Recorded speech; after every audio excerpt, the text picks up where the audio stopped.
I'm Paul Siefken from the Fred Rogers Company. We produce content for, right now, exclusively PBS. We have 3 series on the air right now. Daniel Tiger's Neighborhood, Peg Plus Cat, and Odd Squad. Of course, we're most famously known for Mr. Rogers' Neighborhood that was created by our founder.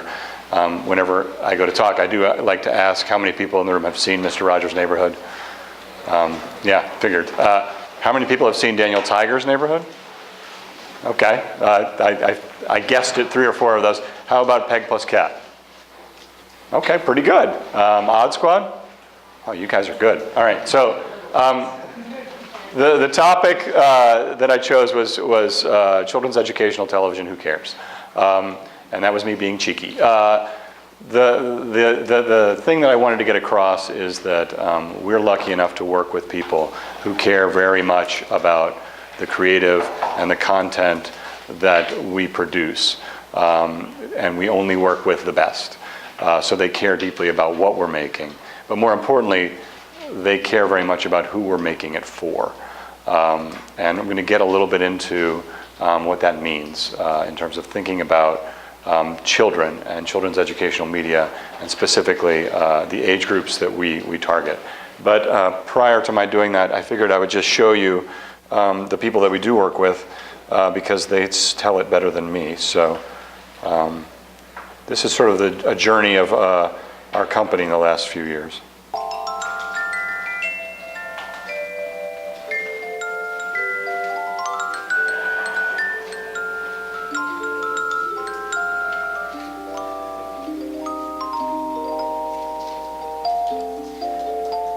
What if you were offered an hour of television live every day?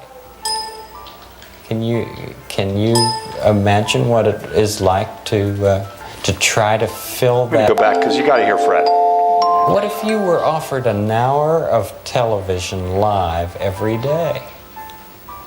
Can you imagine what it is like to try to fill that up with something of value?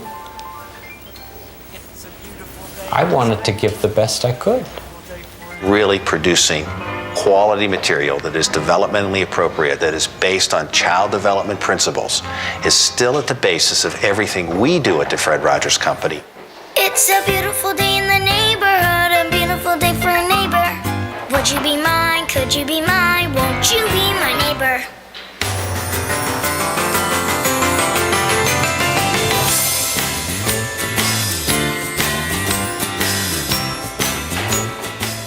I think that Daniel Tiger's Neighborhood would be a show that Fred would be very pleased with.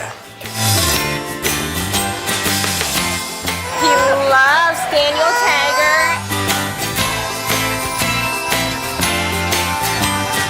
Daniel Tiger is all about a pro-social curriculum, and the way we like to talk about it is that they're life skills. This is cool. Grr!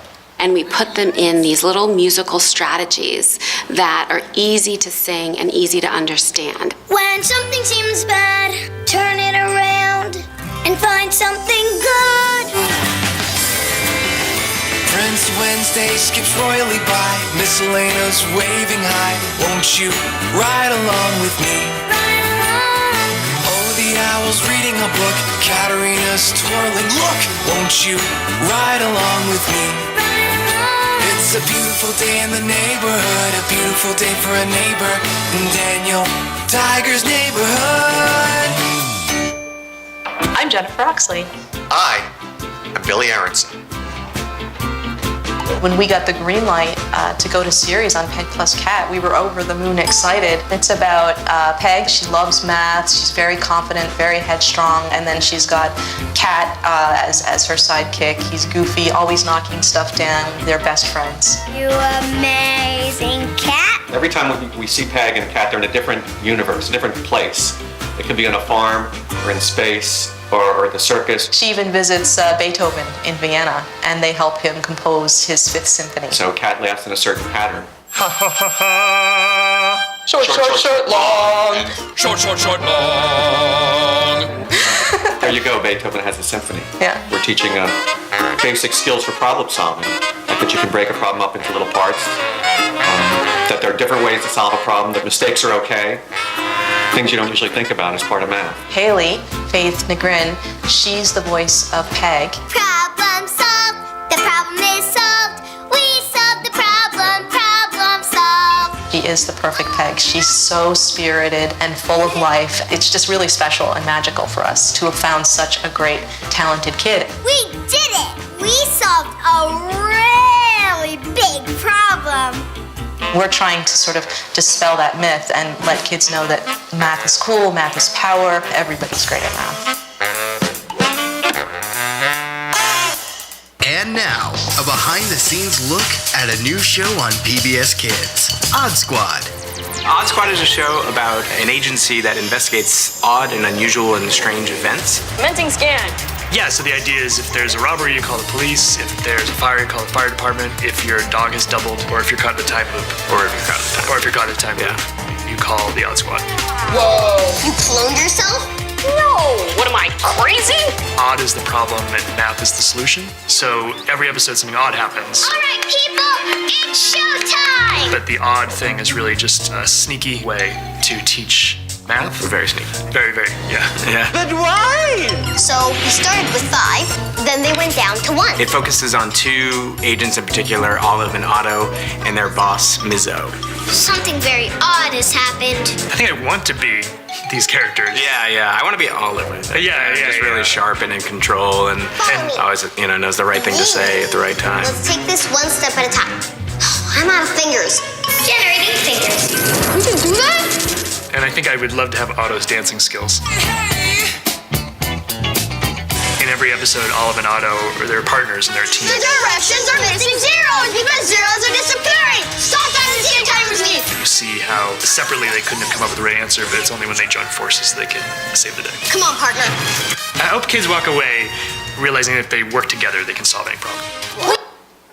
So that is a little bit of what we do.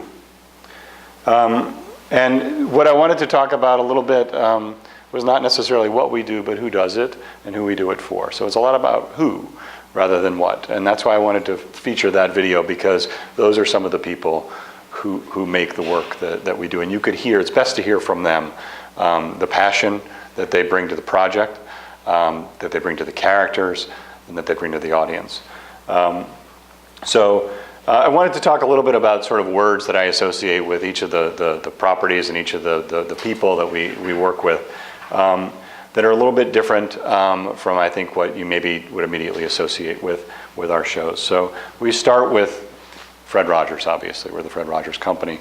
And when I think of Mr. Rogers, in particular in Mr. Rogers' Neighborhood, the word I think about is wonder.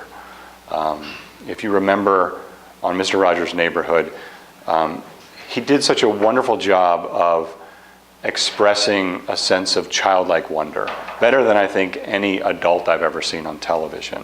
He never spoke down to children. He never spoke over the top. He wasn't clownish. He always, even though, now when you watch him, he kind of knew the answer to those questions he was asking. When he went to go visit a restaurant and he wondered, well, what is this? This is a menu? How does this work? He asked these questions that were exactly the right tone that a child would ask the questions with. And as a result, children were then given the permission to wonder themselves, to ask questions, to wonder about the world.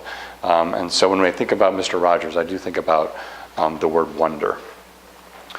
Daniel Tiger makes me think of the word love. And love is not a word that appears a whole lot in children's television. And Daniel Tiger's Neighborhood, we use it unapologetically. They tell each other they love each other all the time. And love is the first thing that we try to show. It's a show about family, it's a show about friends, it's a show about neighbors, but primarily it's a show about love. And that's Daniel Tiger with his new baby sister, Margaret. When I think about Peg Plus Cat, I think of the word joy. Now, Peg Plus Cat, you probably heard, is a show that we have a grant from both the National Science Foundation and the U.S. Department of Education to teach math. And so why would joy be associated with a show that teaches math? Well, because the creators that we work with, we've we very carefully made sure that this is not a show about math. It's a show about problem solving. It's a show about embracing challenges and overcoming them, and doing it in a joyful, excitable way. So what Peg does is she models for that child at home how to approach problems. It just so happens that all the problems that she faces, she manages to solve using math. So it's not a show that's got numbers in your face all the time. It's a show that first starts with the problem, and then a really joyful, exuberant way of solving that problem. And then finally, Odd Squad, I think of the word play. You know, I'm going to use this quote later, but Fred Rogers famously said that play is the work of childhood. And as you saw in that show, this is a show about children at work, right? They work for a secret organization that fights odd problems. But really, their work is to play. It's all children, and all they do is just sort of have the most amazing time. It's the ultimate sort of wish fulfillment show. Children from all over the country are sending us real letters, not emails, not Facebook posts. Every day we're getting letters saying, not only to the Odd Squad saying, I want to be on the Odd Squad, but to specific agents, to Olive, to Otto. And by the way, every one of these letters always includes, and by the way, this is my birthday, just in case you need to know. But what kid wouldn't want to be in an organization where the mission is play? Again, this is a math series, also funded by the U.S. Department of Education. What Peg plus Cat and Odd Squad are able to do for math is answer that age-old question of, how is this going to help me in the real world? Well, we provide the context and the modeling for exactly what kind of problems you might face, or maybe not exactly the kind of problems, but and how you can use math to solve those problems. And you can do it through play, you can do it with joy. You don't have to see it as being all of the negative words that have been associated with math over the years. So, wonder, love, joy, and play. That's an awfully nice place to start, isn't it? Mm-hmm. When you're trying to approach how to create content. And those are all very earnest words. Those are all very positive words, and we think that that's the best place to start.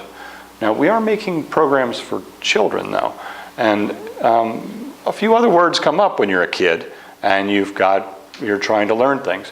Words like scared and frustrated and disappointed and mad and mistakes, and all of these words that you're surrounded by. So it's not all wonder, love, joy, and play when you're a kid. There's a lot of other words that you have to deal with. And we try to make sure that we're modeling those words and those experiences with kids every day through all the shows that we're doing. So I want to essentially say that all of these words, all of those experiences can all be wrapped up in one word, and that's childhood. And we really try to think about where children are and meet them where they are in every program that we're making, right? But there's no doubt that we need to remember that, childhood's hard. And so how do we make sure that we take that on where it's at? Kids, they're frustrated a lot. How can we make sure that we're doing stories about that frustration? How can we make sure that we're meeting them where they are?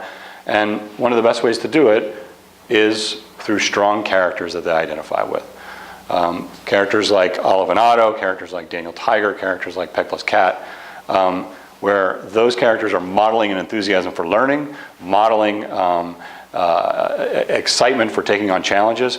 And if those characters are strong enough that I as a child can identify with them, then I can say, I want to be like Peg. I know how to solve this problem. I want to be like Olive and Otto. I want to be like Daniel. And then childhood suddenly isn't so hard because we're sharing those experiences with the characters that we love. But I did want to sort of take a chance here and talk about sort of some of the hard things from childhood. So let's talk about some of the hard things, because it's important to think about sort of emotions, right, and feelings, because kids are full of feelings, right? They have big feelings, and they have big questions, and they have big ideas. So when was the last time you remember being really, really, really mad? Like fall down on the ground, pounding on the floor, mad. How old were you? How old were you when you were mad, mad, mad? I bet it was when you were a kid. Well, I hope it was when you were a kid. That's the last time I remember being mad, mad, mad. Pitching a fit. That's a strong feeling. Let's not ignore that kids have those strong feelings. Let's acknowledge that kids have those strong feelings and build stories around that. Let's look at the characters that we've created and let them be mad. And then interesting stories come from that. What else? What was a time when you remember crying so hard that you couldn't breathe? How old were you when that happened? A long time ago for me, but I was really sad. See what I'm getting at? What else? What about a time when you were so sick? You were so sick that you didn't want to move. You didn't want to get out of bed, and all you wanted was for mom and dad to come and take care of you because you felt bad, right? Those are experiences that kids have. But they also have the experience of having the opportunity to hold a hand when they're feeling scared, or to get an ice cream cone, or to feel success, and that's when they do feel glad. So we don't only want to focus on the sad and the mad. We do want to focus on the glad as well, but really thinking about the strong emotions that these kids have, and respecting children's feelings. And so the best way, I think, to respect children's feelings is to come at it through character. And that's the way that I think that we can approach very difficult curriculum topics like math, is if we come at it from an emotional point of view. You saw a little bit of Peg plus Cat. In every episode, the first thing that she sort of runs into is a really big problem. And then later she totally freaks out. Those are the two things that math professors, when they've seen this show, applaud the most. Is not the numbers, not the accuracy with how we're teaching the actual math. It's about the approach to learning, identifying that you have a problem, knowing when you get stuck, knowing how to seek help. Those are the most important things in math. All of the other, the numbers and the sequencing, and that's all in there. We make sure that we are following the Common Core curriculum for kindergartners with Peg plus Cat, and with early elementary school for Odd Squad. But primarily, what we're doing is saying, when you have a problem, you can solve it. Now let's get to solving it. Essentially, they're really fun word problems, all those shows. Wanted to show a couple of clips to kind of demonstrate that. Primarily from Daniel Tiger. I'm going to focus a little on Daniel here. And the first one I wanted to show was about feelings.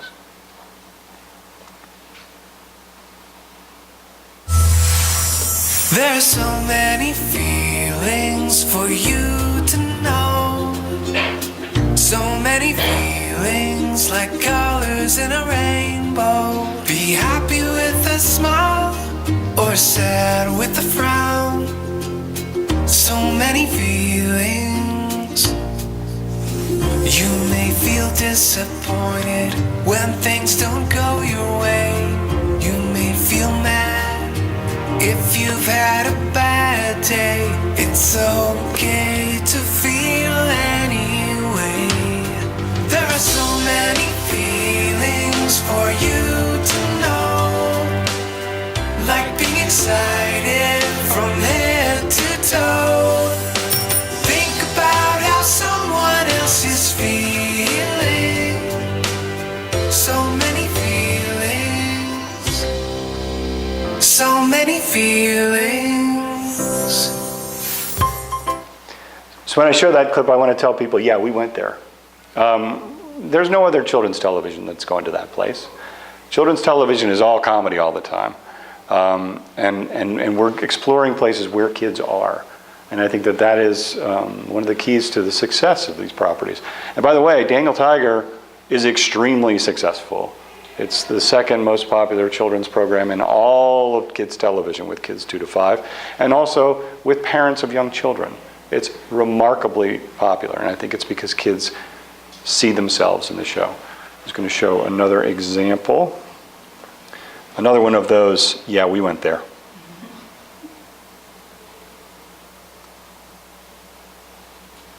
Ugga mugga, baby Margaret.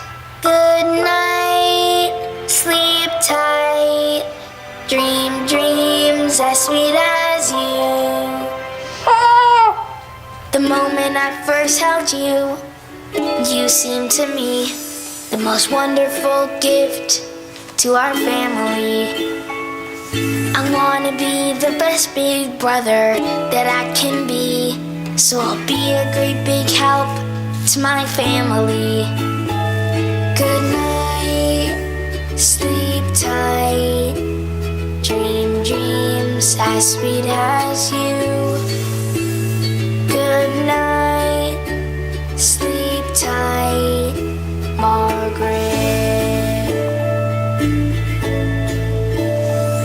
I really love our baby. I really love our baby.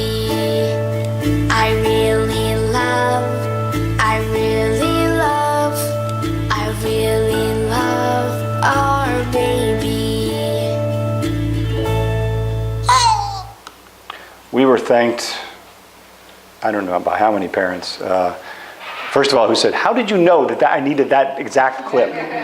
Because I'm having a second kid. But also for giving them the words that they need to share with their children. And so that's the best feedback you can get. We try to carry that over through to the digital content that we do. And so I thought this was a good transition. Thank you very much. We have Baby Margaret there, and a game that we recently did called Bath Time Helper with our fabulous partners at Shell Games. And when I think we've learned together with Shell Games about how to make games for the age group that Daniel is aimed at, which is kids 2 to 4, right? How to think about emotions in games, how to think about games that are relatable for them and that are playable for them. And I'm going to borrow some notes from Kathy Droz, who is our brilliant producer from Fred Rogers Company, who works with Shell on all of our games, and who identifies sort of, when we're talking about games for kids this age, we do want to look at a few things. The power of relationships with kids, the importance of making the games, and this goes for our shows as well, making them age appropriate, and always remembering that children learn through play. You can't have a presentation from the Fred Rogers Company without a few Fred Rogers quotes. So on the power of relationships, it is through relationships that we learn best and grow best. And in fact, that was something that Fred Rogers was brilliant at in terms of developing a relationship with the home viewer.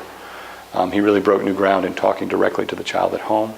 We carry that through with Daniel, so that every day on Daniel Tiger's Neighborhood, Daniel looks to the camera and says, "Hi neighbor, come see my world." And then we follow him in his door, and we're part of his world. And we immediately have a relationship with Daniel. And that's important because we see him, in this case, and it's a slight change from Mr. Rogers. He's like us. He's a kid like us, and he has challenges like us. And so we're going to learn along with him. But with digital media also, I think it's important to note that it's a pretty intimate medium. You know, the kids, especially with touch screens, they're that much closer to that relationship with the character. You know, we have a lot of kids who are either watching Daniel or playing Daniel on tablets. And particularly the watching is interesting, right? Because Daniel talks directly to me. But the difference between Daniel talking to me from over there and Daniel talking to me from right here is kind of a lot. And so as a result, we, in the past year, I think we had more than 400 million streams of Daniel Tiger from families, mostly on mobile. So pretty remarkable. So we want to make sure that we're developing that relationship with the child and respecting that relationship that we've developed. But we also want to talk about model relationships in families. There's a lot of going on here in this game. Essentially, Daniel is helping mom give Margaret a bath. So as the player, I'm helping Daniel help mom give Margaret a bath. But the lessons for me as a child is I can be a big helper, and taking care of you makes me happy too. Those are the two sort of strategies we go there. What we do here. And this is an open-ended game where we get to see, we get to help this family. We get to see the relationship between Daniel and mom and Margaret, and I get to be involved in that. And it's a very intimate experience, and it's very fun. The other part of this, age appropriate. Fred said a 2-year-old is not a 6-year-old, and a 6-year-old is not an adult. That may seem like a simplistic statement, but I've seen people in all walks of life treat 2-year-olds as if they were 6-year-olds, and some 6-year-olds as if they were adults. I've heard this multiple times today, the importance of not trusting our memory of our childhood, because most of us don't remember what it's like to be 3. So it's important to spend time with 3-year-olds, and Shell Games has been wonderful with that. Spending time at the Children's Museum, play testing everything that we do, and I think often finding some surprising results that, turns out a 3-year-old doesn't know how to do that. And so then rethinking. But always also trying to make sure that that relationship is in there so that kids are connecting to the characters while they're also able to play the games. This is our website. These are some of the games that we have. There, you'll notice even in the promotional pieces, Daniel's right up there close to us. He's talking to us. And these are all very simple, relatable, open-ended games. Bath Time, Sandcastle, Tea Party, Make Believe, Dr. Daniel. Those are first experiences for a lot of kids. And the thing that we think about with these games also is that there's no winning. And also, actually, in none of our games do you ever hear the games tell you that you did a good job. Because these games are not about winning or losing. They're not about seeking approval. They're just about exploring. They're about having fun. And Jesse was the one who pointed out that these games are much less games and more toys. They're open-ended. They're a place where kids can play. And a little bit of the background on here, I hope they don't mind that I'm showing some of this stuff. For that Margaret Bath Time, it went through a number of different iterations of, okay, well, we want Daniel to play with Margaret. How do we do that? Well, at first it was sort of out in the playroom, but we wanted mom to be there, and we had all these toys, and it was really trying to figure out, like, how can we have the kid then invited into this? And it was kind of busy, there was a lot of stuff going on. So we started to simplify and say, well, maybe it has to do with in the bedroom. Maybe there's diaper changing, and maybe that's what Daniel can help with. And eventually it landed down here on the bottom in bath time. Bath time seemed to be intimate, it was close, there was a lot of stuff to do in the bath, and then we simplified until it came down to just that. That's the whole game, is you get to squeeze the bath toy, you get to wash the hair, you just get to play with these digital toys that we've created. And this game is, I think it averages 9 or 10 minutes per play by kids. They love it. Speaking of play, play is the work of childhood, as we said, and it is through play that children learn best. And again, open-ended play, playing in the sandbox. And as I said, all of our games are modeled after that. We even have a sandcastle game where you can play with Daniel sort of in the big sandbox. These are some of our other games. You can sit and have a tea party with Daniel for as long as you want, and kids will do it for quite a long time. Because you see there, you can have your tea party, there's your cup and there's your cookie, and it's a brilliantly simple game that is one of the most popular games, not only for Daniel Tiger, but for all of PBS Kids. And PBS Kids has a lot of games, and we've really had them help them to rethink how they make games for kids. But the main thing that also we need to think about is how do we get co-play?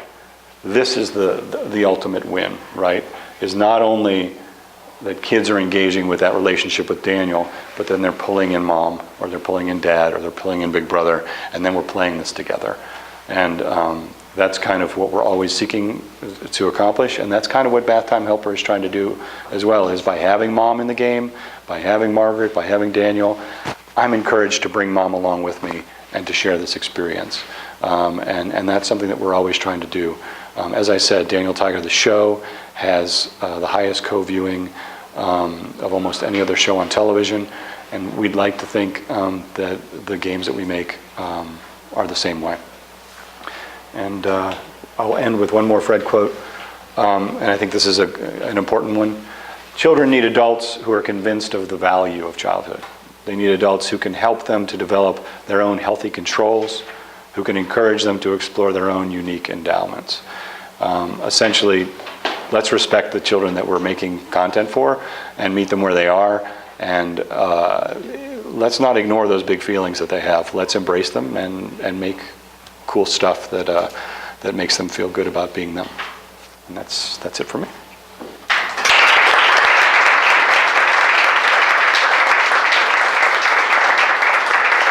I know it's lunchtime, but do we have any questions? Yes.